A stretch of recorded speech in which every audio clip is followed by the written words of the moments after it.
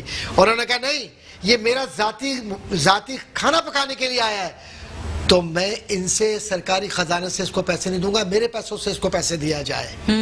اور اگر ان کی بہن فاطمہ جناح کو کچھ خریداری کے اندر اضافی رقم حکومت کی طرف سے دی جاتی ہے تو کہا کہ نہیں، فاطمہ جناح کو، بہن کو اپنے پیار سے فاطی کہتے تھے، یہ اضافی جو چیزیں دی گئی ہیں اس کی رقم پرائیویٹ فنڈ سے یعنی ان کے پیسوں سے لی جائے، حکومت سے پیسے نہیں لیے جائیں گے. خلفائے راشدین کا دور، اسوہ رسول کا دور، قائد اعظم محمد علی جناح نے بڑے واضح طور پر یہ بات کہی تھی تاکہ میں ان بہن بھائیوں سے مخاطب ہوں جو غلط فہمی لوگ پیدا کر رہے ہیں، اور خاص طور پر ہندوستان کا میڈیا پاکستان کے حوالے سے بہت غلط فہمیاں پیدا کرتے ہیں. قائد اعظم محمد علی جناح نے کشمیر پر اپنا واضح موقف دیا، فلسطین پر اپنا واضح موقف دیا، پاکستان کی فارن پالیسی کو انہوں نے بتلا دیا کہ ہماری فارن پالیسی آزاد ہوگی. ہندوستان یہ کہتا ہے کہ قائد اعظم محمد علی جناح نے سیکولر اسٹیٹ بنائی ہے.